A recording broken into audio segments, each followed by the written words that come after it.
할아버지 괜찮으세요? 이거라도 드세요. 저는 강민수 26살입니다. 하루 14시간 배달 일을 하며 양어머니 병원비를 벌고 있습니다. 500만 원의 빚이 있고 고시원에서 살아갑니다. 힘들지만 포기하지 않았습니다. 그날 밤 11시 마지막 배달을 하던 중이었습니다. 5만 원짜리 치킨과 족발을 싣고 달리고 있었어요. 30분 안에 배달하지 못하면 제가 음식값을 물어야 했습니다. 공원을 지나가다 벤치에 쓰러진 노인을 발견했습니다. 창백한 얼굴로 떨고 계셨어요. 손도 떨리고 배에서는 꼬르륵 소리가 났습니다. 저는 10분만 더 가면 배달이 끝나는 상황이었습니다. 하지만 그 노인을 그냥 지나칠 수 없었어요. 저는 5만 원짜리 배달 음식을 그 노인에게 통째로 드렸습니다. 할아버지, 이거 드세요. 따뜻하게 드시고 힘내세요. 그리고 빈 오토바이를 타고 돌아왔습니다. 5만 원, 제게는 적지 않은 돈이었지만 후회하지 않았습니다. 그런데 3일 후 그 노인이 저를 찾아왔습니다. 그 노인이 제게 한 말은 제 인생을 완전히 바꿔놓았습니다. 대체 무슨 일이 있었던 걸까요? 이야기를 시작하기 전에 구독과 좋아요 부탁드립니다.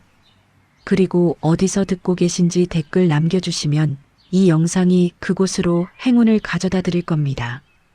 이야기 시작합니다. 저는 강민수 26살입니다. 서울의 한 고시원에서 살고 있어요. 고시원이라고 해봐야 3평도 안 되는 작은 방이었죠. 창문도 없고 환기도 안 되는 곳이었습니다. 하지만 월 35만 원이면 잘 곳이 생기니 감사했어요. 새벽 5시 알람이 울리기도 전에 눈이 떠졌습니다. 몸이 기억하고 있는 시간이었어요. 세면장에서 찬물로 얼굴을 씻으며 하루를 시작했습니다. 거울에 비친 제 얼굴은 피곤해 보였지만 포기할 수는 없었어요. 오늘도 병원에 먼저 가야 했습니다. 양어머니가 계신 병원이요. 5년 전 교통사고로 양아버지는 돌아가셨고 양어머니는 중환자실에 계셨어요. 의식도 없으셨습니다. 하지만 저는 매일 아침 병원에 들렀어요. 병원까지는 오토바이로 20분 거리였습니다. 이른 새벽에 찬바람이 얼굴을 때렸지만 저는 익숙했어요. 중환자실 문 앞에서 멈춰 섰습니다. 들어갈 수는 없었지만 유리창 너머로 어머니를 볼 수 있었어요. 어머니, 저 민수예요. 오늘도 열심히 일할게요. 곧 병원비 다 갚을 거예요. 조금만 기다려 주세요. 어머니는 대답이 없으셨습니다. 기계 소리만 규칙적으로 들렸어요. 하지만 저는 믿었습니다. 어머니가 제 목소리를 듣고 계실 거라고요. 병원을 나와 다시 오토바이에 올랐습니다. 이제 일을 시작할 시간이었어요. 저는 배달 일을 했습니다. 음식 배달이요. 하루에 14시간씩 일했어요. 아침 6시부터 밤 12시까지였습니다. 쉬는 시간은 점심 30분, 저녁 30분 뿐이었어요. 하지만 그 시간마저 아까워서 빵으로 때우곤 했습니다. 배달 한 건당 3,000원에서 5,000원 정도 받았어요. 하루에 평균 50건 정도 배달했습니다. 많을 때는 70건도 했어요. 비가 오나 눈이 오나 쉬지 않았습니다. 하루 벌이가 18만 원에서 20만 원 정도 됐어요. 한 달이면 약 450만 원을 벌 수 있었습니다. 하지만 돈은 항상 부족했어요. 어머니 병원비가 한 달에 220만 원이었습니다. 중환자실 비용이 비쌌거든요. 거기다 5년 전 사고 때 생긴 빚이 500만 원 있었어요. 매달 50만 원씩 갚고 있었습니다. 고시원비 35만 원, 식비와 생활비 50만 원, 오토바이 유류비와 수리비 30만 원도 들었어요. 계산해 보면 한 달에 385만 원이 나갔습니다. 450만 원을 벌어서 385만 원을 쓰면 65만 원이 남는 셈이었죠. 하지만 늘 갑작스러운 일이 생겼습니다. 어머니 병원비가 더 나올 때도 있었고 오토바이가 고장날 때도 있었어요. 그럴 때마다 통장 잔고는 바닥을 보였습니다. 지금 제 통장에는 12만 원밖에 없었어요. 힘들지 않냐고요? 물론 힘들었습니다. 허리도 아프고 손목도 시큰거렸어요. 겨울엔 추워서 손이 얼었고 여름엔 더워서 땀이 비 오듯 쏟아졌습니다. 하지만 저는 포기할 수 없었어요. 어머니가 계셨으니까요. 어머니는 제가 생후 6개월 때 저를 입양하셨습니다. 친부모가 누군지도 모르는 저를 어머니는 진짜 아들처럼 키워주셨어요. 민수야, 너는 우리 아들이야. 친자식이든 입양이든 상관없단다. 어머니는 늘 그렇게 말씀하셨어요. 가난했지만 따뜻한 집이었습니다. 어머니는 제게 밥을 먹이시려고 당신은 굶으실 때도 많았어요. 그런 어머니를 저는 지킬 거예요. 어떻게든 병원비를 마련해서 어머니가 깨어나시게 할 겁니다. 그게 제가 할 수 있는 유일한 효도였으니까요. 오전 7시 첫 배달콜이 울렸습니다. 네, 강민수입니다. 바로 가겠습니다. 저는 오토바이 시동을 걸었습니다. 오늘도 긴 하루가 시작됐어요. 하지만 저는 웃었습니다. 일할 수 있다는 게 감사했거든요. 가슴에 단 명찰을 한번 만져봤습니다. 배달원 강민수. 이 명찰이 제 자긍심이었어요. 저는 성실한 배달원이었습니다. 단 한 번도 배달을 늦춘 적이 없었고 고객에게 불친절한 적도 없었어요. 민수 씨, 오늘도 수고하세요. 단골 식당 사장님이 손을 흔들었습니다. 네, 사장님. 열심히 할게요. 저는 환하게 웃으며 대답했어요. 힘들지만 저는 제 삶이 부끄럽지 않았습니다. 가난하지만 떳떳했어요. 오늘도 저는 달렸습니다.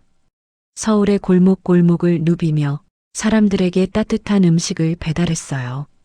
누군가에게는 작은 일일지 몰라도 저에게는 어머니를 지키는 일이었습니다. 그렇게 저는 하루를 살아갔어요. 밤 11시였습니다. 마지막 배달이었어요. 오늘 하루도 거의 끝나가고 있었죠. 저는 피곤했지만 기분이 좋았습니다. 오늘 67건을 배달했거든요. 20만 원을 벌었어요. 마지막 주문은 치킨 2마리와 족발 세트였습니다. 총 5만 원짜리였어요. 배달 거리는 3km 정도였죠. 30분 안에 배달 부탁드려요. 고객이 당부했습니다. 저는 조심스럽게 음식을 배달 박스에 실었어요. 따끈따끈한 치킨 냄새가 났습니다. 배가 고팠지만 참았어요. 집에 가면 라면이라도 끓여 먹을 생각이었습니다. 오토바이를 타고 달렸어요. 11월의 찬바람이 얼굴을 스쳤습니다. 거리는 한산했어요. 신호등도 잘 걸리지 않아서 빨리 갈 수 있었죠. 20분쯤 달렸을까요? 목적지까지 10분 정도 남았습니다. 그런데 공원을 지나가는데 벤치에 사람이 보였어요. 처음엔 그냥 지나치려 했습니다. 하지만 뭔가 이상했어요. 그 사람이 움직이지 않았거든요. 저는 속도를 줄였습니다. 가까이 가보니 노인이었어요. 낡은 점퍼를 입고 계셨습니다. 벤치에 기대어 앉아 계셨는데 얼굴이 창백했어요. 할아버지, 괜찮으세요? 저는 오토바이를 세우고 다가갔습니다. 노인은 고개를 들었어요. 땀을 흘리고 계셨습니다. 11월인데 땀을요. 괜찮아. 노인이 떨리는 목소리로 말했습니다. 하지만 손이 심하게 떨리고 있었어요. 얼굴도 너무 창백했습니다.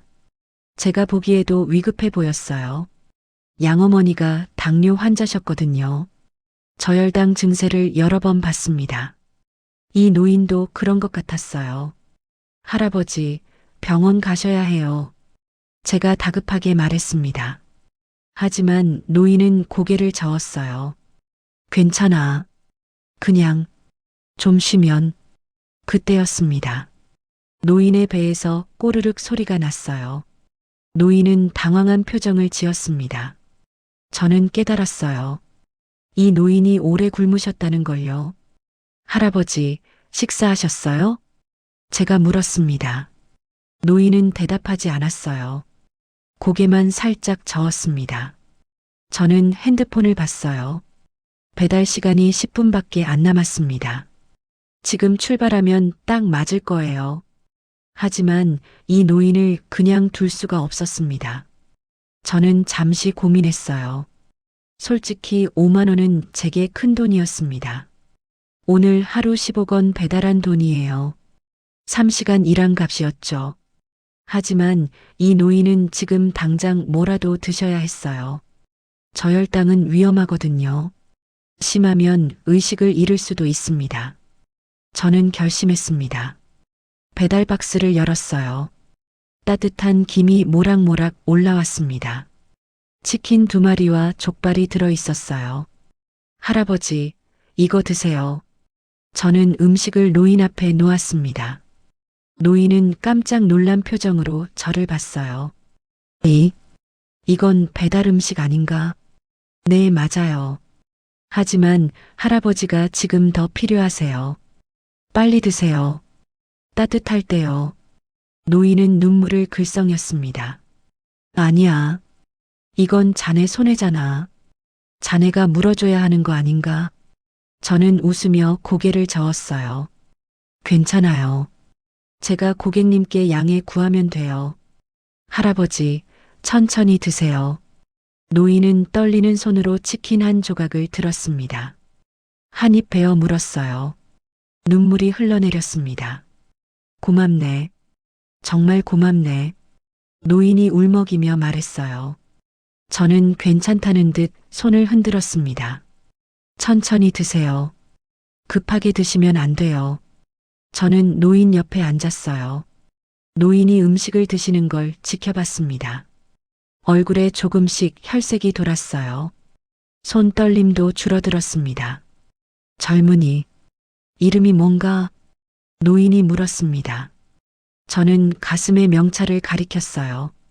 강민수예요. 배달 일하고 있습니다. 노인은 명찰을 한참 바라봤어요. 배달원 강민수라고 적혀 있었습니다.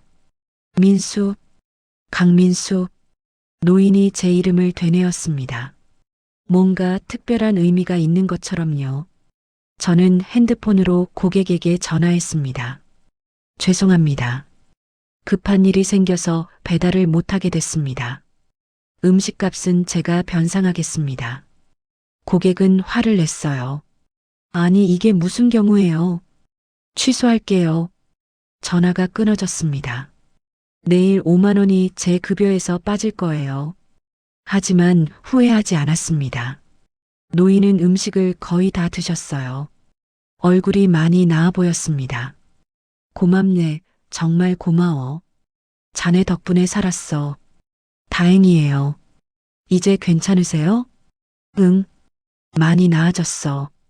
근데 자네는 왜 이런 걸 해줬나? 자네도 힘들어 보이는데. 저는 웃었어요.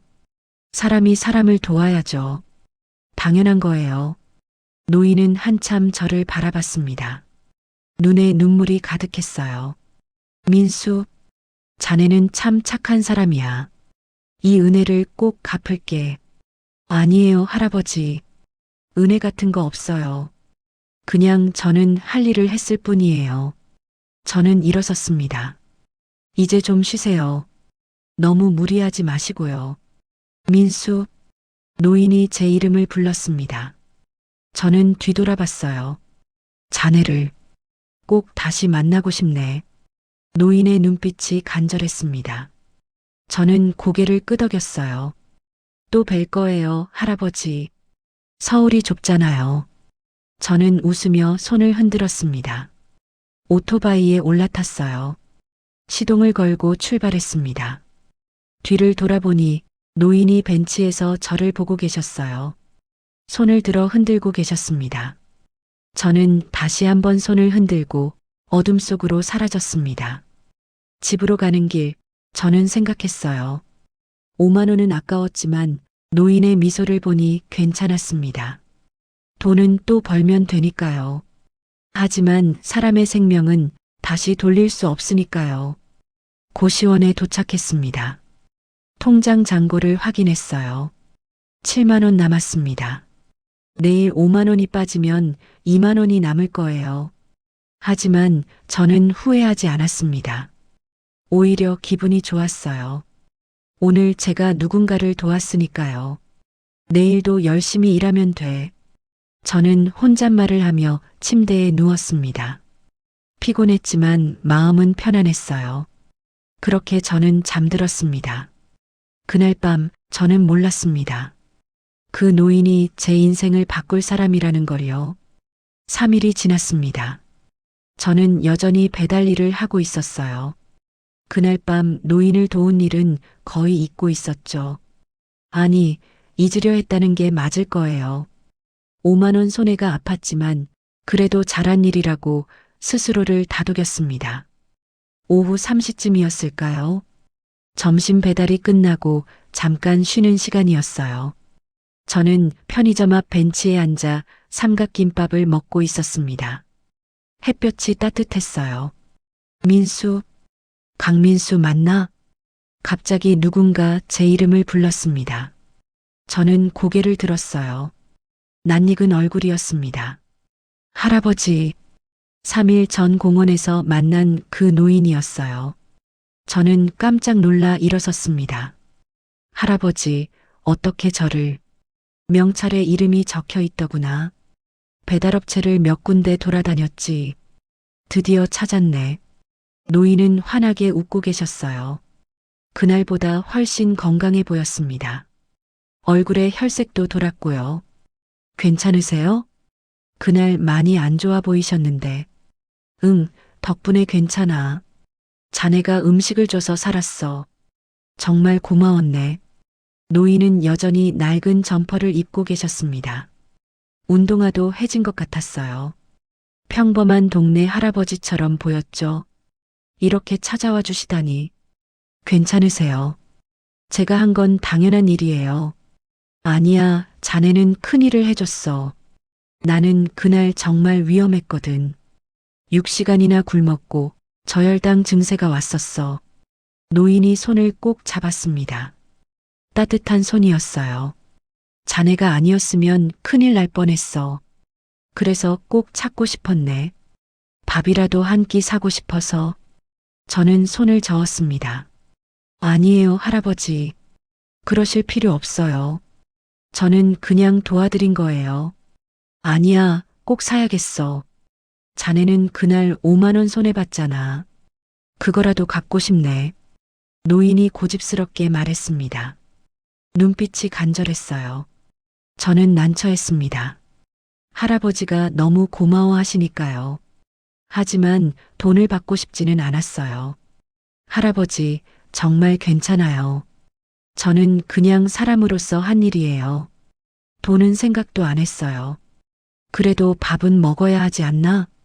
지금 점심 먹는 거 보니까 김밥 하나로 때우는구먼. 노인이 제 손에 든 삼각김밥을 보며 말했습니다. 저는 괜히 부끄러웠어요. 이것도 괜찮아요.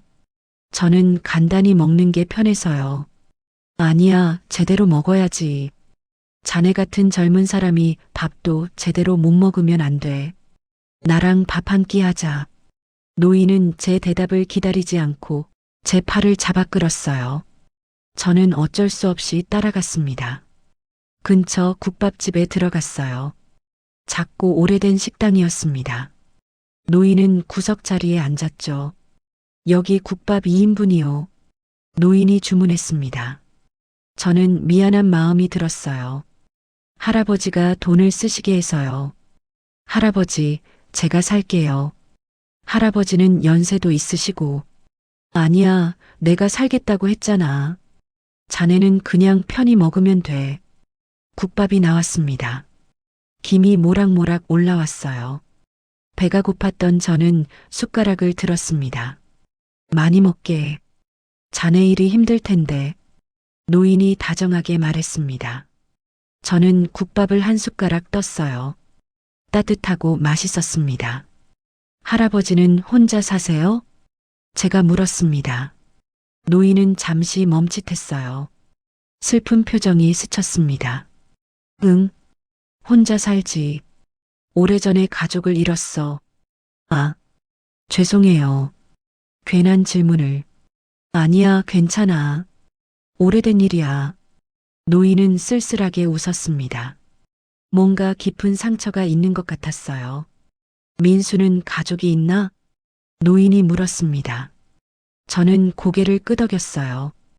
양어머니가 계세요. 지금 병원에 계시지만요. 5년 전 사고로요. 그랬구나. 힘들겠네. 노인의 눈빛이 따뜻했습니다.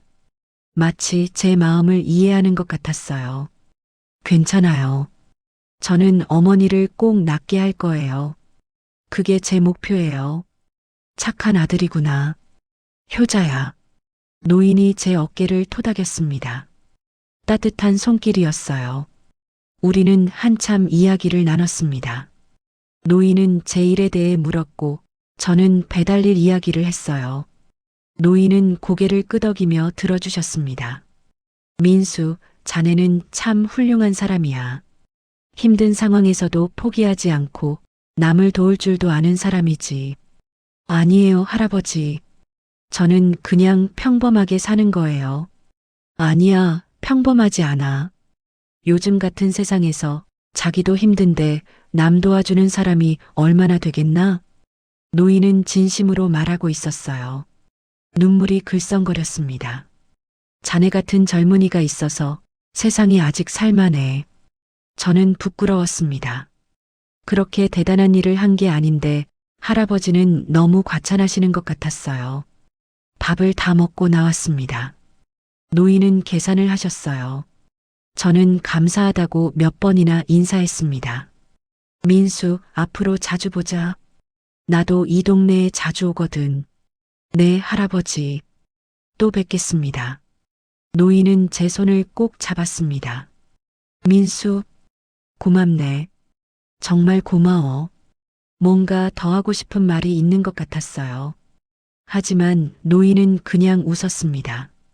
조심해서 일하게. 네, 할아버지도 건강하세요. 저는 오토바이에 올랐어요. 뒤돌아보니 노인이 손을 흔들고 계셨습니다. 저도 손을 흔들며 출발했어요. 그날 저는 몰랐습니다. 그 노인이 단순한 할아버지가 아니라는 걸요. 그리고 저를 찾아온 이유가 단순한 감사 때문만이 아니라는 것도요. 하지만 그때의 저는 그저 좋은 할아버지를 만나서 기뻤습니다. 세상에는 여전히 따뜻한 사람들이 있다는 걸 다시 한번 느꼈거든요. 그 후로 할아버지는 자주 나타났습니다. 일주일에 두세 번씩이었어요. 제가 점심 배달을 끝낼 무렵이면 어김없이 그 편의점 앞에 계셨죠. 처음엔 우연인 줄 알았습니다. 하지만 너무 자주 만나니까 이건 우연이 아니라는 걸 알았어요. 할아버지, 또 오셨어요? 제가 웃으며 물었습니다. 할아버지도 웃으셨어요. 응, 산책 나왔다가. 이 동네가 참 좋더구나. 할아버지는 늘 그렇게 말했습니다. 하지만 저는 알았어요. 저를 보러 오신다는 걸요. 밥은 먹었나? 할아버지의 첫 질문은 항상 이거였습니다. 저는 삼각김밥이나 빵을 보여드렸어요. 이거 먹었어요. 그것만 먹었어? 젊은 사람이 그렇게 먹으면 안 되지. 할아버지는 늘 걱정하셨습니다. 그리고 꼭 밥을 사주셨어요. 처음엔 거절했지만 할아버지가 너무 고집스러우셔서 따라갔습니다. 국밥집, 칼국수집, 김치찌개집. 우리는 동네 식당을 돌아다니며 밥을 먹었어요.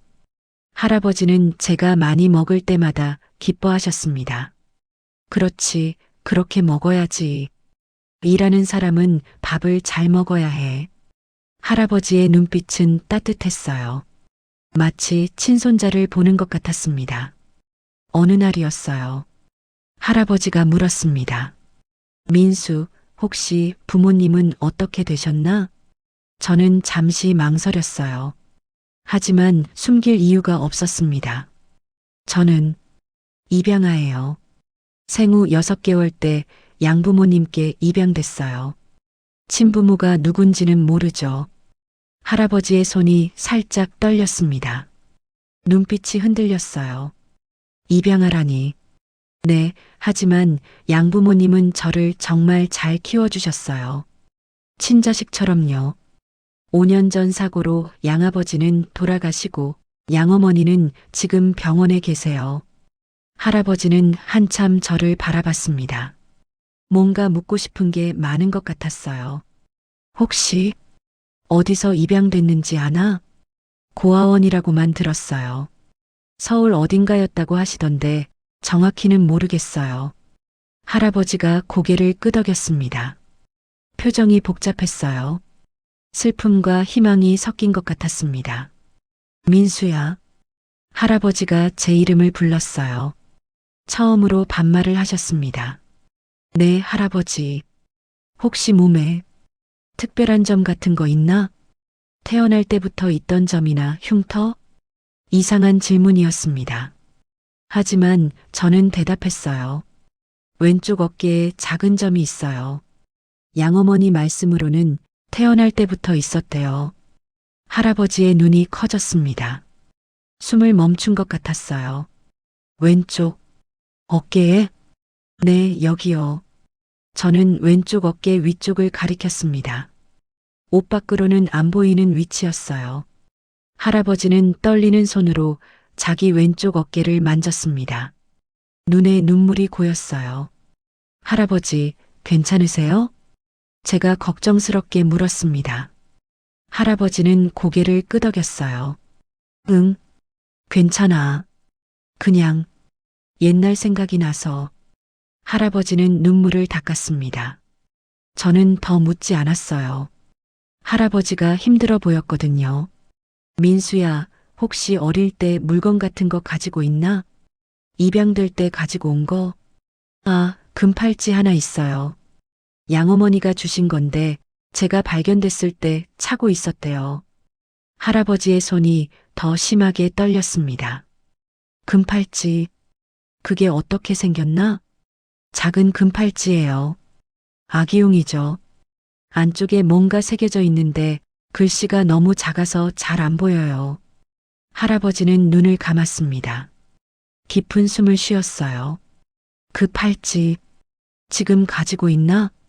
네, 고시원 방에 소중히 보관하고 있어요. 제 유일한 유품이거든요. 할아버지는 한참을 말이 없었습니다. 뭔가 생각에 잠긴 것 같았어요. 저는 조용히 기다렸습니다. 민수야. 할아버지가 다시 입을 열었어요. 네, 할아버지. 자네는 친부모를 찾고 싶은 생각 없나? 저는 고개를 저었습니다. 아니요.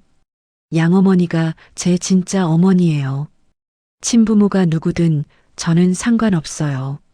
저를 버린 사람들보다 저를 키워주신 어머니가 더 소중하거든요. 할아버지의 눈에서 눈물이 흘렀습니다. 민수야, 만약에 말이야, 친부모가 자네를 버린 게 아니라 어쩔 수 없는 사정이 있었다면? 평생 자네를 찾아다녔다면? 그래도 미워할 건가? 저는 잠시 생각했어요. 할아버지의 눈빛이 너무 간절했습니다. 글쎄요. 잘 모르겠어요. 하지만 만약 정말 그랬다면 미워하진 않을 것 같아요. 사연이 있었을 테니까요. 할아버지는 제 손을 꼭 잡았습니다. 따뜻했지만 떨리고 있었어요. 민수야, 자네는 정말 착한 아이구나. 할아버지, 왜 그러세요? 무슨 일 있으세요? 할아버지는 고개를 저었습니다. 아니야. 괜찮아. 그냥 자네가 기특해서 그래. 하지만 할아버지의 표정은 평범하지 않았어요. 뭔가 큰 비밀이 있는 것 같았습니다. 저는 궁금했지만 묻지 않았어요. 그날 헤어질 때 할아버지가 제 어깨를 두드렸습니다. 민수야, 앞으로도 자주 보자. 할아버지가 자네를 많이 좋아하거든. 저도 할아버지 좋아요. 친할아버지 같으세요. 할아버지는 그 말에 울컥했습니다. 등을 돌려가셨지만 어깨가 떨리는 게 보였어요. 저는 이상했습니다. 할아버지가 왜 우시는지 몰랐거든요. 하지만 할아버지가 좋은 분이라는 건 알았어요. 그날 밤 저는 금팔찌를 꺼내봤습니다. 작고 낡은 금팔찌였어요. 안쪽에 희미하게 뭔가 새겨져 있었지만 읽을 수가 없었습니다. 이게 뭘까? 저는 팔찌를 들여다봤어요. 하지만 답은 나오지 않았습니다. 그저 이 팔찌가 제 과거와 연결된 유일한 증거라는 것만 알았어요. 그리고 왠지 모르게 할아버지가 이 팔찌에 관심을 보인 게 우연이 아닌 것 같다는 느낌이 들었습니다. 하지만 그게 뭘 의미하는지는 그때의 저는 알 수 없었어요. 2주가 지났습니다. 할아버지와 저는 이제 친한 사이가 됐어요. 일주일에 서너 번은 만났고 함께 밥도 먹고 이야기도 나눴습니다. 할아버지는 제 삶에 큰 힘이 됐어요. 힘들 때마다 격려해 주셨고 따뜻한 말로 위로해 주셨거든요. 저는 할아버지가 정말 좋았습니다. 어느 날이었어요. 비가 억수같이 쏟아지는 날이었죠. 저는 우비를 입고 배달을 하고 있었습니다. 시야가 안 좋아서 조심스럽게 운전했어요. 배달을 마치고 돌아오는 길이었습니다. 그때 익숙한 모습이 보였어요. 할아버지였습니다. 버스 정류장에 서 계셨어요. 우산도 없이 비를 맞고 계셨죠. 저는 급히 오토바이를 세웠습니다. 할아버지가 고개를 들었어요. 저를 보고 놀란 표정을 지었습니다. 민수야, 웬일이니? 할아버지, 우산도 없이 뭐 하세요? 비 다 맞으시겠어요? 저는 제 우산을 꺼냈습니다. 할아버지께 씌워드렸어요. 괜찮아, 나는. 자네가 일하는 중이잖아. 아니에요, 배달 끝났어요. 제가 모셔다 드릴게요. 그래도, 할아버지, 어디 가세요? 제가 데려다 드릴게요. 할아버지는 잠시 망설이셨습니다. 그러다 주소를 알려주셨어요. 강남이었습니다. 강남이요? 거기까지 어떻게 가시려고 했어요? 버스 타려고 했지. 원래 차가 있는데 오늘은 그냥 나왔거든. 차가 있다는 말에 저는 고개를 갸우뚱했어요. 할아버지가 차가 있다니. 하지만 대수롭지 않게 넘겼습니다. 제가 모셔다 드릴게요. 비도 오는데 버스는 불편하시잖아요. 고맙구나, 민수야. 저는 할아버지를 오토바이 뒤에 태웠어요. 천천히 조심스럽게 운전했습니다. 비가 많이 와서 시간이 좀 걸렸어요. 40분쯤 달렸을까요? 할아버지가 말씀하신 주소에 도착했습니다. 그런데 이상했어요. 거대한 빌라 단지였습니다. 아니, 빌라라기보다는 저택이었어요. 담장이 높고 경비실도 있었죠. 입구에는 CCTV가 여러 대 보였습니다. 여기 사세요? 저는 놀라서 물었습니다. 할아버지는 당황한 표정을 지었어요. 아, 친구 집이야. 친구가 여기 사는데 오늘 볼 일이 있어서.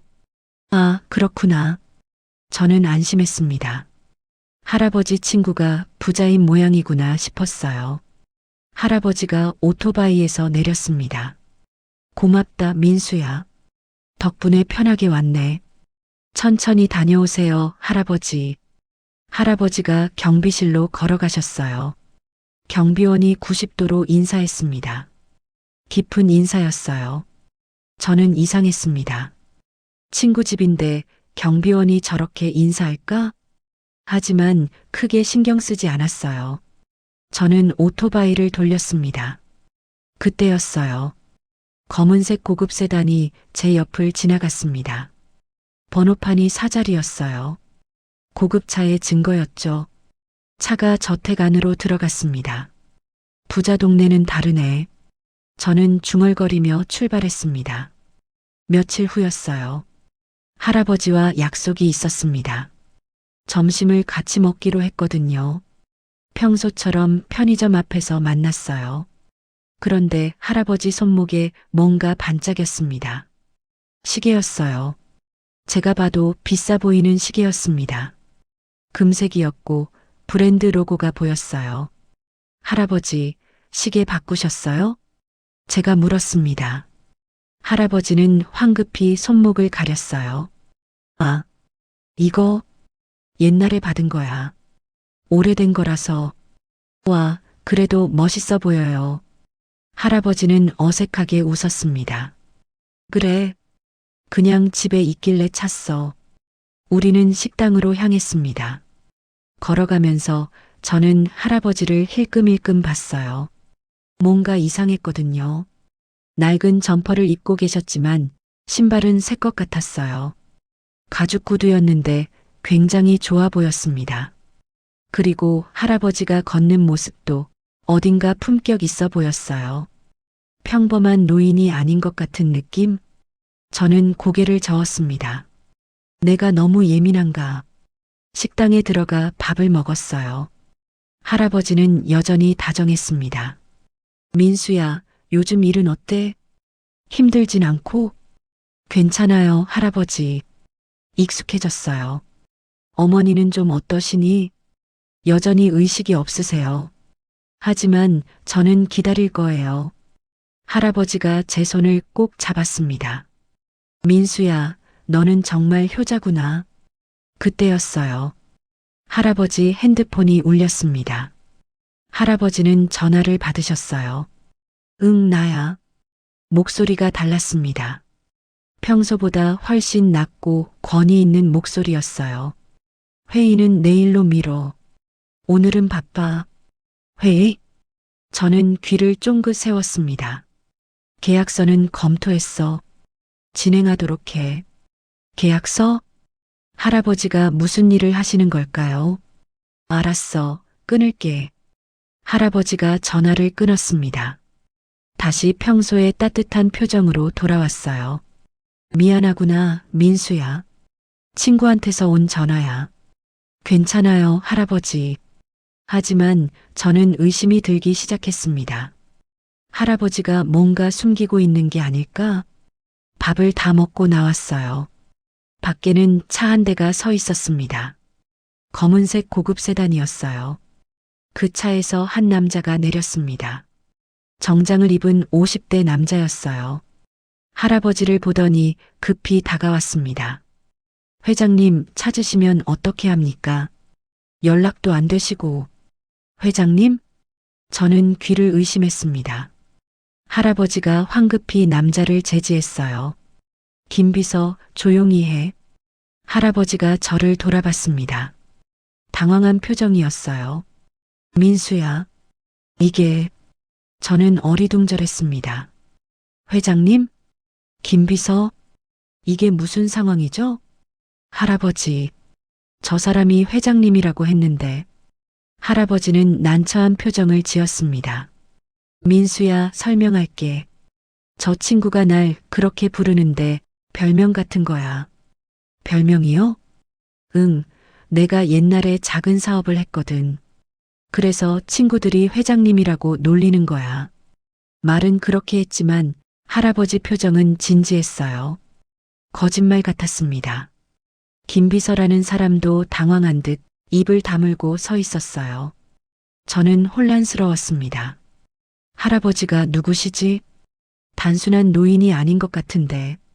민수야, 미안하구나. 오늘은 급한 일이 생겨서 먼저 가봐야 할 것 같아. 아, 네, 할아버지. 괜찮아요. 할아버지는 제 어깨를 토닥였습니다. 다음에 보자, 민수야. 할아버지가 차에 올라탔어요.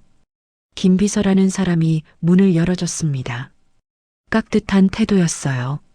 차가 출발했습니다. 저는 그 자리에 멍하니 서 있었어요. 대체 할아버지는 누구실까? 회장님이라니. 혹시 정말 회사 사장님이신 건가? 하지만 그럴 리가 없었어요. 할아버지는 늘 낡은 옷을 입고 계셨고 평범한 동네 할아버지처럼 보였거든요. 설마. 저는 고개를 저었습니다. 아니야, 말도 안 돼. 할아버지가 재버릴 리 없어. 하지만 마음 한구석에는 의심이 자라나고 있었습니다. 그날 이후로 3일이 지났습니다. 할아버지와는 연락이 없었어요. 평소 같으면 벌써 만났을 텐데 이번엔 연락이 오지 않았습니다. 저는 불안했어요. 혹시 제가 뭘 잘못한 건 아닐까? 회장님이라는 말 때문에 할아버지가 불편하신 건 아닐까? 그러던 어느 날 오후였습니다. 저는 강남 쪽으로 배달을 가게 됐어요. 대형 빌딩이 즐비한 곳이었죠. 배달을 마치고 나오는데 앞쪽에 사람들이 모여 있었습니다. 호기심에 저도 가까이 갔어요. 거대한 빌딩 앞이었습니다. 진성그룹이라는 간판이 보였어요. 유명한 대기업이었죠. 빌딩 입구에 고급 차들이 줄지어 서 있었습니다. 경호원들도 여러 명 보였어요. 뭔가 중요한 사람이 오는 것 같았습니다. 회장님 나오신대. 누군가 말했어요. 저는 궁금해서 기다렸습니다. 재벌 회장이라니 어떻게 생겼을까? 잠시 후 빌딩 안에서 사람들이 나왔습니다. 정장을 입은 임원들이었어요. 그리고 그 가운데 저는 얼어붙었습니다. 할아버지였습니다. 제가 아는 그 할아버지가 정장을 입고 나오고 계셨어요. 낡은 점퍼가 아니라 고급스러운 양복을 입고 계셨습니다. 주변 사람들이 모두 인사했어요. 90도로 허리를 숙였습니다. 회장님, 수고하셨습니다. 회장님, 안녕히 가십시오. 할아버지는 고개를 끄덕이며 걸었습니다. 평소와는 다른 모습이었어요. 위엄이 있었고 권위가 느껴졌습니다. 김비서라는 사람이 차 문을 열었어요. 할아버지가 차에 올랐습니다. 검은색 고급 세단이었죠. 차가 출발하려는 순간 할아버지가 창문을 내렸습니다. 그리고 저를 봤어요. 우리의 눈이 마주쳤습니다. 할아버지는 놀란 표정을 지었어요. 저도 그 자리에 서 있을 수밖에 없었습니다. 할아버지가 뭔가 말하려 했지만 차는 이미 출발했습니다. 저는 멍하니 서 있었어요. 할아버지가 회장님이었다니. 진성그룹 회장님. 제가 아는 그 재벌 그룹이었습니다. 계열사가 수십 개인 대기업이요. 뉴스에서 본 적이 있었어요. 박진우 회장. 그게 할아버지였던 거예요. 말도 안 돼. 저는 중얼거렸습니다. 다리에 힘이 풀렸어요. 왜 할아버지는 신분을 숨기셨을까? 왜 평범한 노인인 척 하셨을까? 왜 낡은 옷을 입고 다니셨을까? 머릿속이 복잡했습니다. 저는 오토바이에 올랐어요. 손이 떨렸습니다. 집으로 돌아가는 길, 저는 계속 생각했어요. 할아버지가 재벌이었다는 사실을요. 고시원 방에 도착했습니다. 저는 침대에 주저앉았어요. 할아버지가 박진우 회장님. 인터넷으로 검색해봤습니다. 박진우 68살. 진성그룹 회장. 사진이 나왔어요. 정장을 입은 할아버지였습니다. 오늘 본 그 모습 그대로요. 기사를 읽어봤습니다. 자수성가한 사업가. 직원들에게 존경받는 리더. 자선사업에도 열심. 재산이 얼마인지도 나와 있었어요.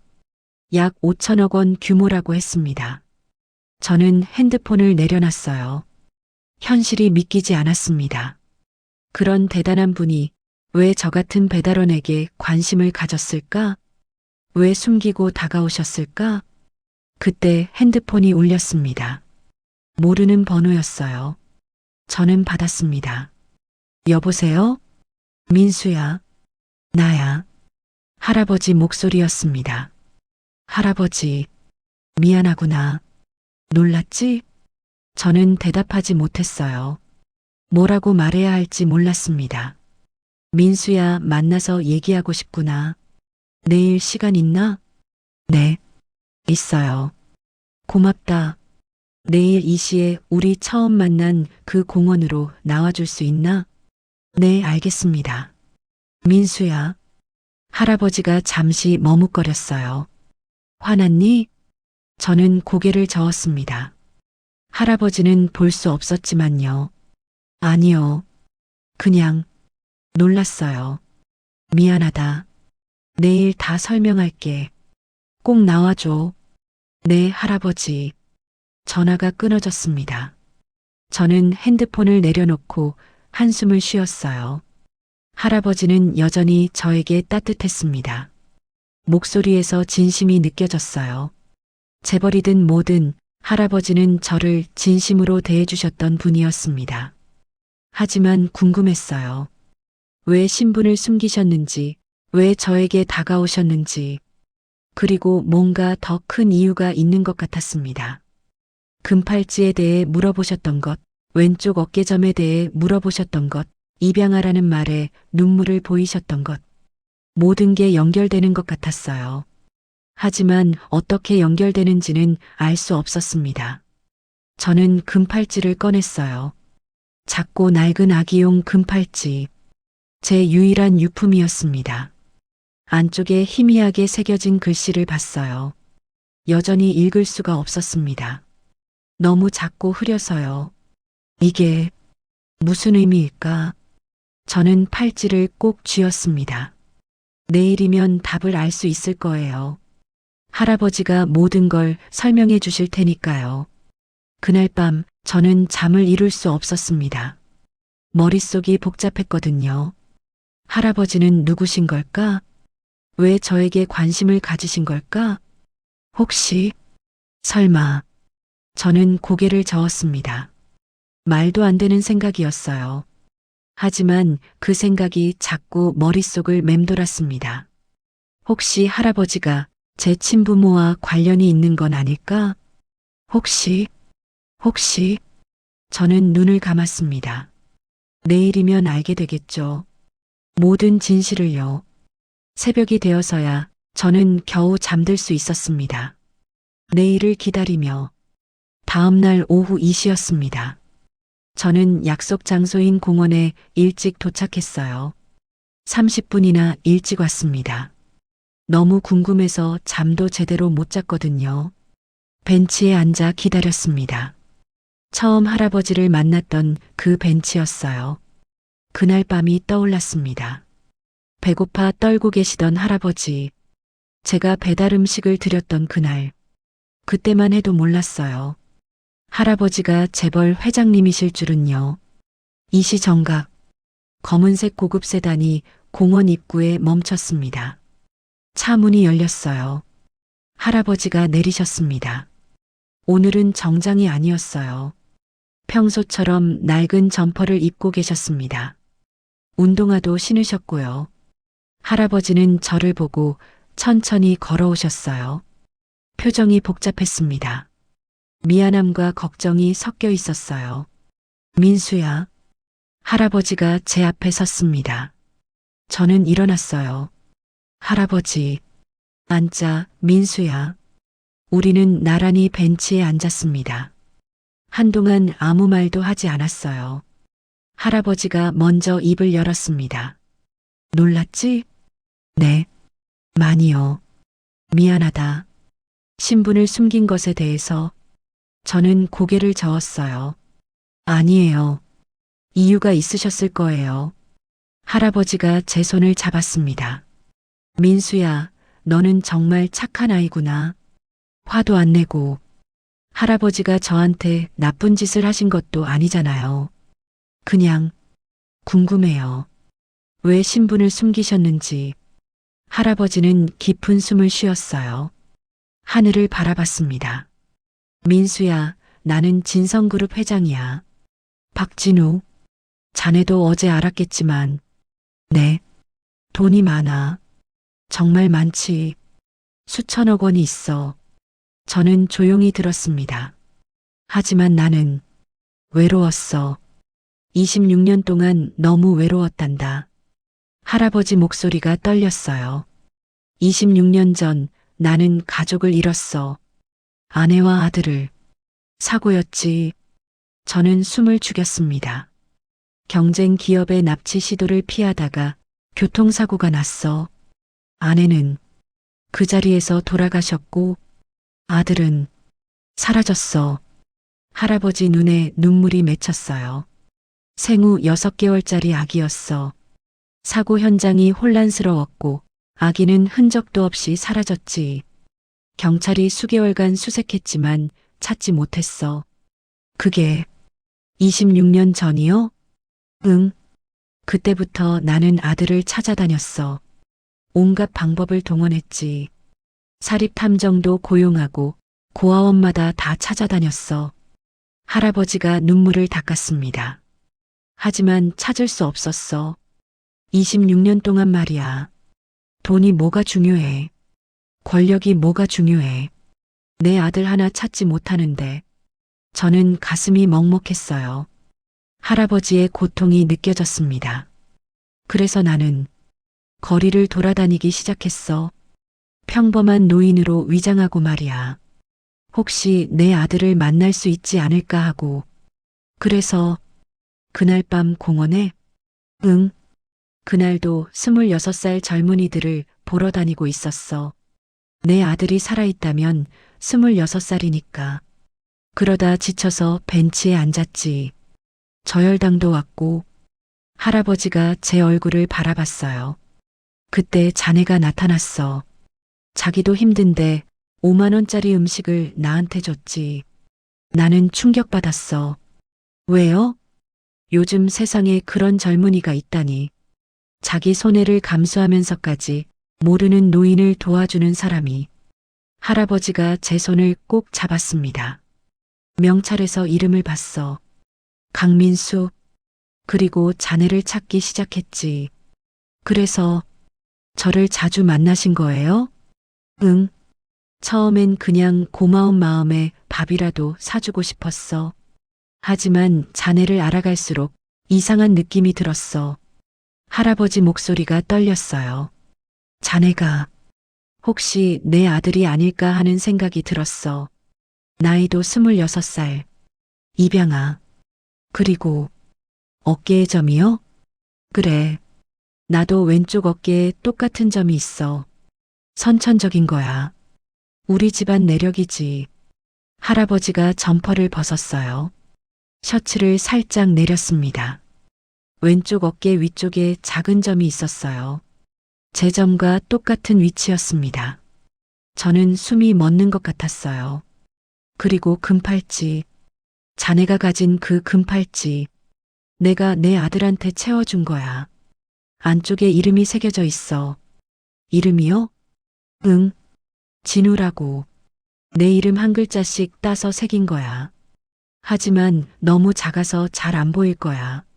저는 손이 떨렸습니다. 할아버지. 그럼 저는 할아버지가 눈물을 흘렸어요. 민수야, 나는 확신할 수 없었어. 그래서 조심스럽게 접근했던 거야. 만약 내가 틀렸다면 자네한테 상처를 줄까봐. 하지만 어깨점이 점만으로는 부족해. 우연의 일치일 수도 있으니까. DNA 검사가 필요해. 할아버지가 제 두 손을 잡았습니다. 민수야, 부탁이 있어. 나랑 DNA 검사를 해줄 수 있겠니? 저는 멍했습니다. 머리가 복잡했어요. 제가 할아버지의 친아들일지도 모른다고? 26년 전 잃어버린 아기가 저라고? 저는 말이 나오지 않았어요. 민수야, 억지로 하라는 건 아니야. 자네가 원하지 않으면 안 해도 돼. 하지만 나는 알고 싶어. 자네가 내 아들인지. 할아버지 눈빛이 간절했습니다. 26년간의 그리움이 담겨 있었어요. 저는 생각했습니다. 양어머니, 저를 26년간 키워주신 어머니, 그분은 제 진짜 어머니예요. 하지만 할아버지의 눈물을 보니 마음이 흔들렸습니다. 할아버지, 응, 민수야. 검사, 해봐요. 저도 알고 싶어요.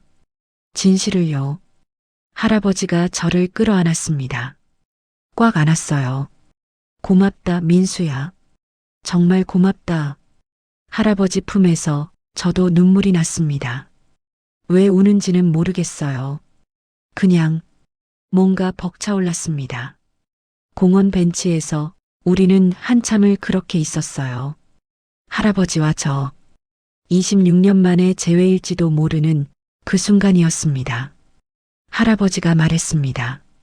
민수야, 지금 바로 병원에 가자. DNA 검사는 빠를수록 좋아. 저는 고개를 끄덕였어요. 네, 할아버지. 할아버지가 차를 불렀습니다. 검은색 세단이 다가왔어요. 김 비서님이 문을 열어주셨습니다. 회장님, 준비됐습니다. 저는 차에 올랐어요. 생전 처음 타보는 고급차였습니다. 시트가 푹신했고 차 안에서 가죽 냄새가 났어요. 차가 출발했습니다. 저는 창밖을 봤어요. 할아버지는 제 손을 잡고 계셨습니다. 따뜻한 손이었어요. 민수야, 긴장하니? 조금요. 괜찮아. 검사는 간단해. 입안을 살짝 긁는 거야. 네. 30분쯤 달렸을까요? 차는 대형 병원 앞에 멈췄습니다. 서울대병원이었어요. 차에서 내리자 병원 직원들이 나와 있었습니다. 여러 명이 줄지어 서 있었어요. 회장님, 어서 오십시오. 병원장으로 보이는 분이 인사했습니다. 깍듯한 태도였어요. 저는 놀랐습니다. 병원장이 직접 나와서 맞이하다니. 이쪽으로 안내하겠습니다. 우리는 병원 안으로 들어갔어요. 일반 환자들이 다니는 곳이 아니었습니다. VIP 전용 엘리베이터를 탔어요. 최상층으로 올라갔습니다. 문이 열리자 고급스러운 복도가 나타났어요. 호텔 같았습니다. 특별 진료실로 안내됐어요. 넓고 깨끗한 방이었습니다. 의사 선생님이 기다리고 계셨어요. 회장님 오셨습니까? 응, 김 교수. 부탁한 대로 준비됐나? 네, 모두 준비했습니다. DNA 검사는 10분이면 충분합니다. 의사 선생님이 저를 봤어요. 이분이 검사하실 분이십니까? 응, 강민수. 내 아들일지도 모르는 아이야. 의사 선생님 눈이 커졌습니다. 아드님이요? 회장님께서 그토록 찾으시던. 응, 그 아이야. 조심스럽게 검사해줘. 네, 회장님. 최선을 다하겠습니다. 검사가 시작됐습니다. 먼저 할아버지의 구강세포를 채취했어요. 긴 면봉으로 입안을 살짝 긁었습니다. 회장님, 끝났습니다. 다음은 제 차례. 저도 같은 방법으로 검사받았습니다. 아프지 않았어요. 민수 씨도 끝났습니다. 이제 분석에 들어가겠습니다. 얼마나 걸리나? 정밀 검사는 보통 일주일 정도 걸리지만 회장님 부탁이시니 3일 안에 결과 드리겠습니다. 고맙네. 검사가 끝났습니다. 우리는 진료실을 나왔어요. 민수야, 이제 기다려야 해. 3일 후면 결과가 나와. 네, 할아버지. 할아버지가 저를 보며 웃었습니다. 민수야, 점심 먹었니? 아니요, 아직이요. 그럼 같이 먹자. 좋은 곳으로 데려갈게.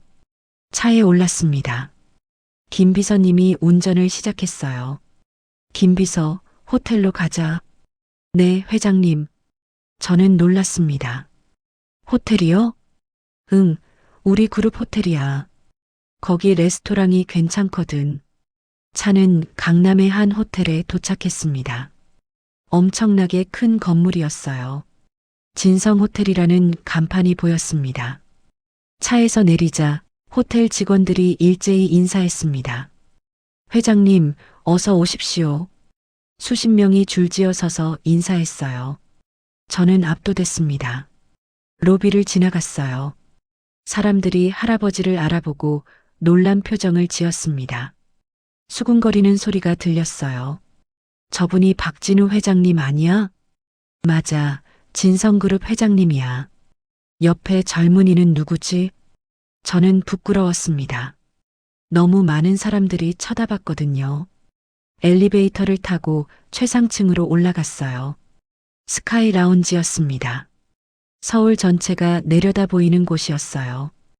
회장님, 이쪽으로 안내하겠습니다. 프라이빗 룸으로 안내됐어요. 창가 자리였습니다. 전망이 환상적이었어요. 음식이 나왔습니다. 코스 요리였어요.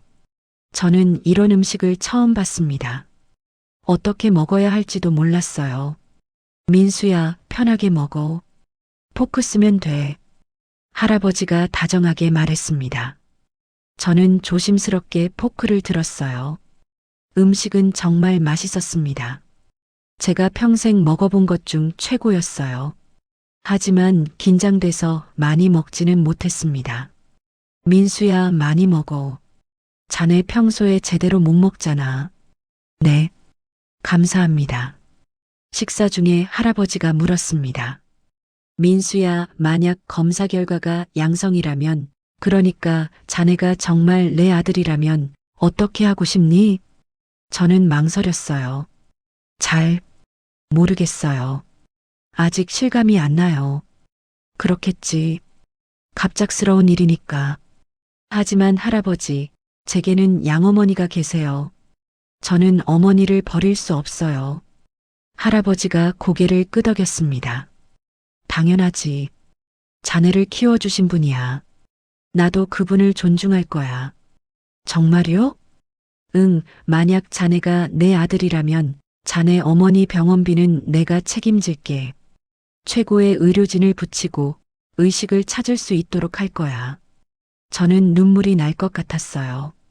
할아버지, 그리고 자네가 원한다면 어머니를 우리 집으로 모실 수도 있어. 간병인도 붙이고 편하게 모실 수 있게 해줄게. 감사합니다, 할아버지. 할아버지가 제 손을 잡았습니다. 민수야, 내가 자네한테 바라는 건 하나야.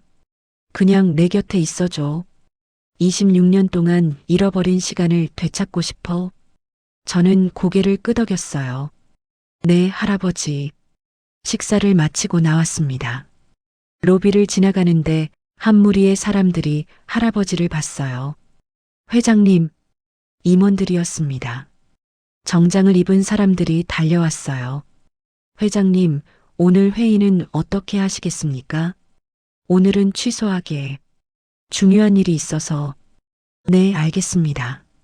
그들이 저를 봤어요. 궁금한 표이였습니다. 혹시 이분은? 할아버지가 웃으며 말했습니다. 내 아들일지도 모르는 사람이야. 임원들이 깜짝 놀랐어요. 아드님이요? 회장님께서 찾으시던. 응, 지금 DNA 검사 중이야. 3일 후면 결과가 나와. 임원들은 저를 보며 고개를 숙였습니다. 안녕하십니까? 저는 어색하게 인사했어요. 안녕하세요. 밖으로 나왔습니다. 차에 올랐어요. 민수야, 집까지 태워줄게. 괜찮아요, 할아버지. 제가 지하철. 아니야, 태워줄게. 자네 고시원까지. 차가 출발했습니다. 30분쯤 후에 고시원 앞에 도착했어요. 고급 세단이 낡은 고시원 앞에 서 있으니 주변 사람들이 쳐다봤습니다. 민수야, 3일만 기다려. 결과 나오면 바로 연락할게. 네, 할아버지. 그리고 민수야. 네. 자네가 내 아들이든 아니든 나는 자네를 소중하게 생각해. 그건 변하지 않아. 저는 눈시울이 뜨거워졌어요. 저도요, 할아버지. 차가 떠났습니다. 저는 그 자리에 서서 한참을 봤어요. 3일. 3일 후면 제 인생이 바뀔지도 모릅니다. 고시원 방으로 들어갔어요. 금팔찌를 꺼냈습니다. 안쪽을 자세히 봤어요. 희미하게 글씨가 보였습니다. 진우. 정말 새겨져 있었어요. 할아버지 말씀이 맞았습니다. 제가 정말 할아버지 아들일까? 저는 팔찌를 꼭 쥐고 침대에 누웠습니다. 3일이 너무 길게 느껴질 것 같았어요. 3일이 지났습니다. 가장 긴 3일이었어요. 저는 일을 하면서도 계속 생각했습니다. DNA 검사 결과가 어떻게 나올까?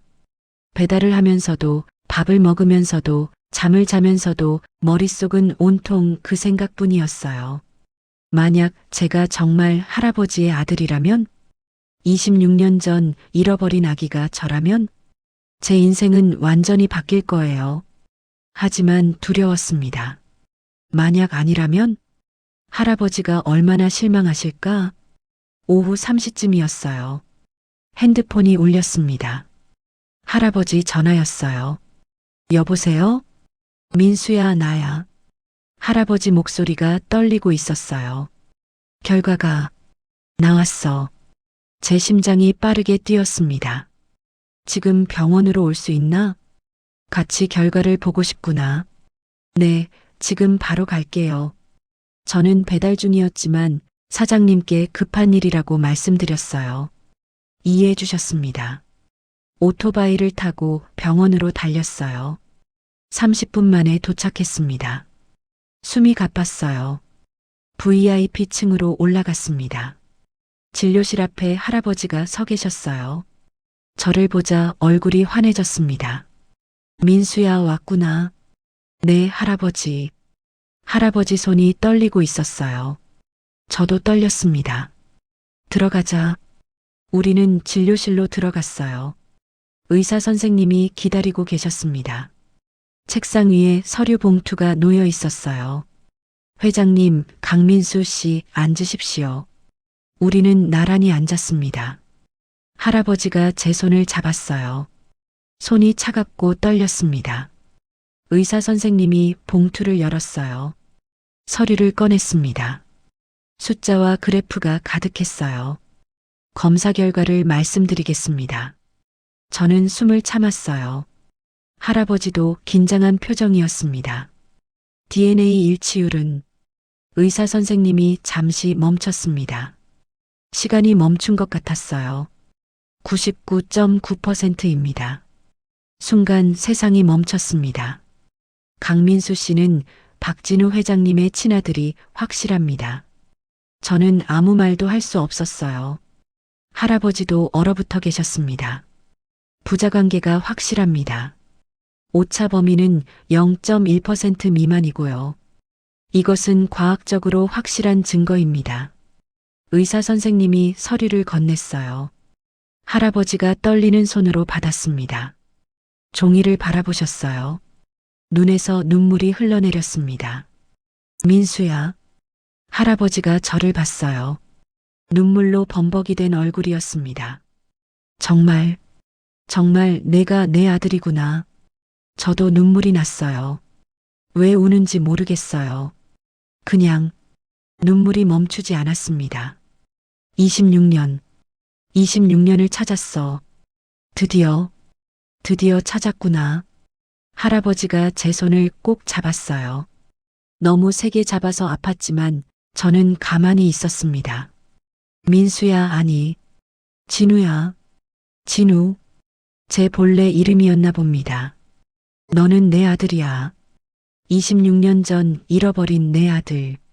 박진우. 저는 말을 잇지 못했어요. 목이 메었습니다. 의사 선생님이 자리를 비켜주셨어요. 우리 둘만 남았습니다. 할아버지. 아니, 아버지.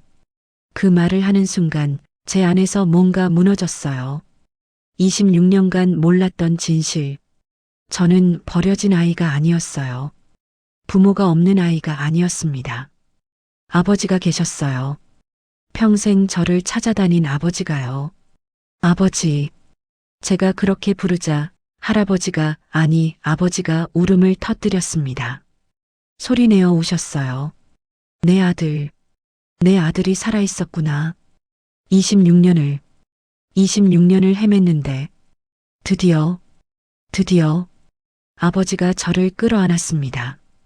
꽉 안았어요. 제가 어디 가지 못하게 하듯이요. 저도 아버지를 안았습니다. 처음으로 안아보는 아버지였어요. 따뜻했습니다. 우리는 한참을 그렇게 있었어요. 울면서 아는 채로 미안해, 진우야. 아빠가 너를 지키지 못해서 26년 동안 너를 혼자 두게 해서 아니에요, 아버지. 아버지 잘못이 아니에요. 내가 얼마나 힘들었을까. 배달 일하면서 병원비 걱정하면서 아빠가 옆에 있었다면 괜찮아요. 이제 만났잖아요. 저는 아버지를 바라봤어요. 주름진 얼굴이었지만 따뜻한 눈빛이었습니다. 진우야, 아빠가 늦었지만 이제부터 책임질게. 내가 겪은 고생, 아빠가 다 보상해줄게. 아버지, 저는 괜찮아요. 그냥 아버지가 있다는 게 행복해요. 아버지가 제 어깨를 만졌습니다. 왼쪽 어깨요. 이 점, 우리 집안 내력이야. 내 아버지한테도 있었고, 나한테도 있고, 너한테도 있지. 점을 쓰다듬으셨어요. 내가 태어났을 때 이 점을 보고 얼마나 기뻤는지 몰라. 아빠를 닮았다고 생각했거든. 그랬구나. 그리고 금팔찌. 내 손목에 채워줬던 그 팔찌. 26년이 지나도 너한테 남아있었구나. 어머니가, 양어머니가 잘 보관해 주셨어요. 고마운 분이시구나. 너를 키워주신 어머니. 아빠도 꼭 인사드리고 싶어. 어머니는 지금 의식이 없으세요. 알아, 민수야. 진우야. 아빠가 최고의 의료진을 붙일게. 어머니가 깨어나실 수 있게 할 거야. 정말요?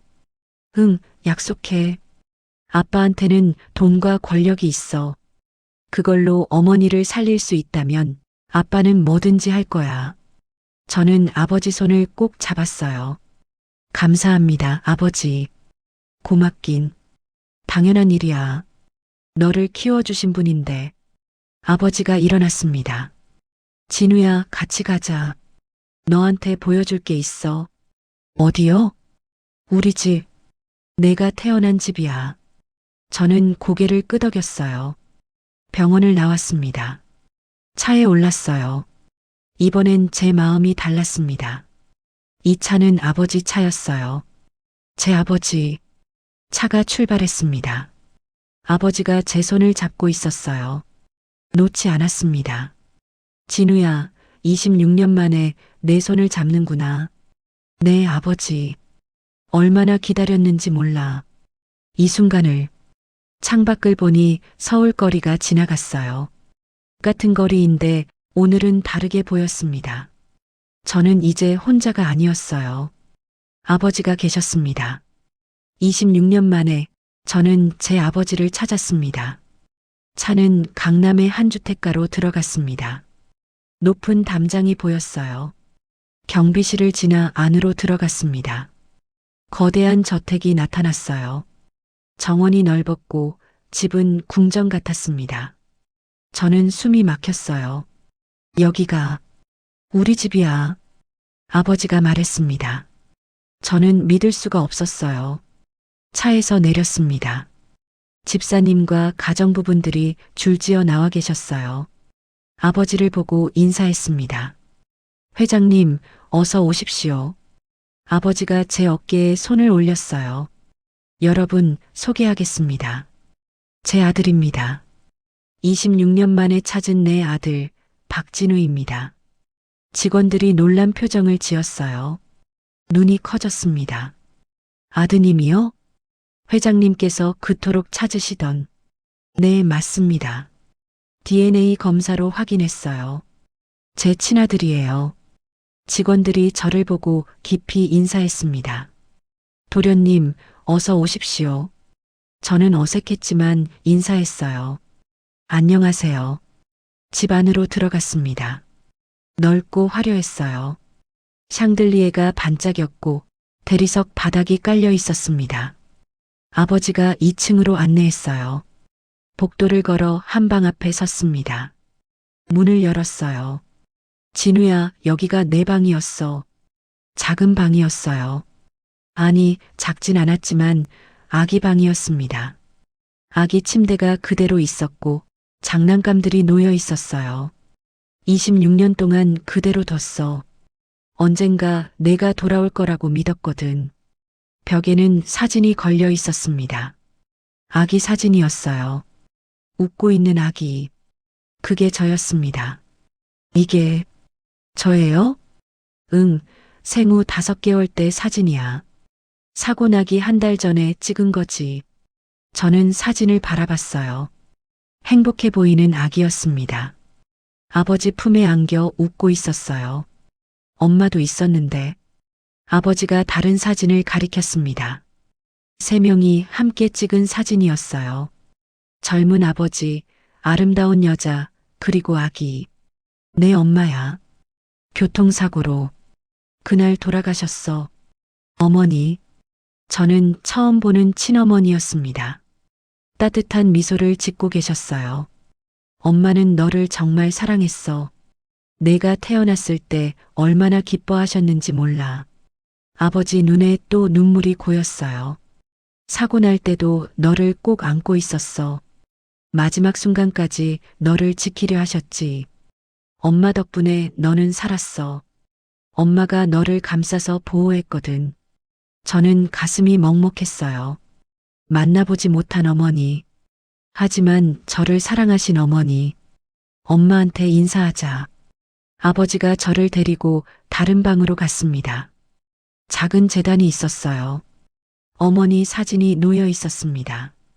여보, 우리 아들 찾았어. 진우가 살아 돌아왔어. 아버지가 사진을 향해 말했어요. 목소리가 떨렸습니다. 26년 걸렸지만 드디어 찾았어. 여보가 목숨 걸고 지킨 우리 아들이야. 저는 무릎을 꿇었습니다. 어머니 사진 앞에서요. 어머니, 저 진우예요. 늦게 왔어요. 죄송해요. 눈물이 흘렀습니다. 만나보지 못한 어머니께, 저를 지켜주신 어머니께, 아버지가 제 어깨를 감싸 안았어요. 우리는 그렇게 한참을 있었습니다. 다음 날이었어요. 아버지가 말했습니다. 진우야, 오늘 회사에 가야 해. 같이 가자. 회사요? 응, 직원들에게 너를 소개하고 싶어. 진성그룹 본사에 도착했습니다. 임원들이 회의실에 모여 있었어요. 수십 명이었습니다. 아버지가 제 손을 잡고 들어갔어요. 모두가 일어나 인사했습니다. 여러분, 오늘 중요한 발표가 있습니다. 아버지가 말했어요. 제 아들을 소개합니다. 26년 전 잃어버린 제 친아들, 박진우입니다. 회의실이 술렁였어요. 임원들이 놀란 표정을 지었습니다. DNA 검사로 확인했습니다. 99.9% 일치. 제 친아들이 확실합니다. 한 임원이 눈물을 닦았어요. 회장님, 정말 다행입니다. 그토록 찾으시던 아드님을. 다른 임원들도 박수를 쳤습니다. 우레와 같은 박수였어요. 축하드립니다, 회장님. 도련님, 환영합니다. 저는 인사했습니다. 감사합니다. 아직 많이 부족하지만 잘 부탁드립니다. 회의가 끝나고 아버지가 저를 병원으로 데려갔어요. 진우야, 이제 어머니, 내 양어머니를 뵙자. 중환자실에 도착했습니다. 양어머니가 누워 계셨어요. 의식 없이 기계의 의지에 숨 쉬고 계셨습니다. 아버지가 의료진을 불렀어요. 최고의 의사들을 모셔오세요. 이분을 살려야 합니다. 며칠 후 특별 의료팀이 구성됐습니다. 서울대병원 교수님들이었어요. 최고의 전문가들이었습니다. 수술이 진행됐어요. 8시간이 걸렸습니다. 저는 밖에서 기도했어요. 어머니, 제발 깨어나세요. 수술실 문이 열렸습니다. 교수님이 나오셨어요. 수술 성공했습니다.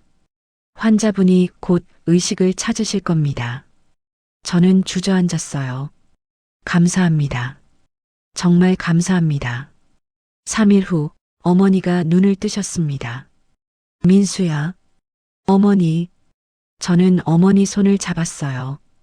따뜻했습니다. 5년 만에 느끼는 어머니 온기였어요. 어머니, 저예요. 민수예요. 민수야. 얼마나 힘들었니? 괜찮아요, 어머니. 이제 다 괜찮아요. 아버지가 들어오셨어요. 어머니께 정중히 인사했습니다. 안녕하십니까? 저는 박진우입니다. 민수를, 진우를 낳은 아버지입니다. 어머니는 놀란 표정을 지었어요. 민수가 제 친아들이었습니다. 26년 전 잃어버린 아이였어요. 어머니께서 제 아들을 키워주셨습니다. 평생 감사하며 살겠습니다. 아버지가 깊이 고개를 숙였어요. 어머니는 눈물을 흘렸습니다. 그랬구나. 우리 민수가. 어머니, 이제 걱정하지 마세요. 제가 어머니를 모실게요. 최고로 모시겠습니다. 한 달이 지났습니다. 어머니는 완전히 회복하셨어요. 아버지 집으로 모셨습니다. 전문 간병인도 붙었고 편안한 방도 마련했어요. 저는 대학에 복학했습니다. 아버지가 등록금을 내주셨어요. 더 이상 배달 일을 하지 않아도 됐습니다. 하지만 저는 가끔 배달 오토바이를 봤어요. 그때 생각이 났습니다. 힘들었지만 열심히 살았던 시절. 어느 날 저녁 아버지와 함께 저녁을 먹었어요. 진우야, 행복하니? 네, 아버지. 정말 행복해요. 아빠도 행복해. 26년 만에 내가 돌아와서 저는 그날을 떠올렸습니다. 공원에서 쓰러진 노인을 만난 날. 5만 원짜리 음식을 드린 그날. 만약 제가 그냥 지나쳤다면 아버지를 만나지 못했을 거예요. 아버지, 그날 제가 음식을 드린 게 제 인생을 바꿨어요. 응, 아빠도 그렇게 생각해. 내 선한 마음이 우리를 만나게 했어. 저는 깨달았습니다. 선행은 돌고 돌아 돌아온다는 걸요. 제가 도왔던 그 노인이 제 아버지였던 거예요. 지금 저는 대학생입니다. 경영학을 전공하고 있어요. 언젠가 아버지 회사를 돕고 싶습니다. 양어머니는 건강하게 지내세요. 아버지 집에서 편안하게 사시고 계십니다. 저는 두 분 모두 제 부모님이에요. 저를 낳아주신 아버지, 저를 키워주신 어머니. 더 이상 외롭지 않습니다. 더 이상 배고프지 않아요. 더 이상 혼자가 아닙니다. 가족이 있어요. 사랑하는 사람들이 있습니다. 선하게 사는 것. 그게 정답이었습니다. 제가 그날 노인을 도왔던 것처럼 앞으로도 저는 선하게 살 거예요. 왜냐하면 그게 옳은 일이니까요. 그리고 선행은 반드시 돌아오니까요. 지금 이 순간 저는 정말 행복합니다. 오늘의 이야기가 끝났지만 또 다른 감동과 위로의 순간들이 기다리고 있습니다. 구독과 좋아요로 다음 이야기까지 함께 해주세요. 시청해주셔서 감사합니다.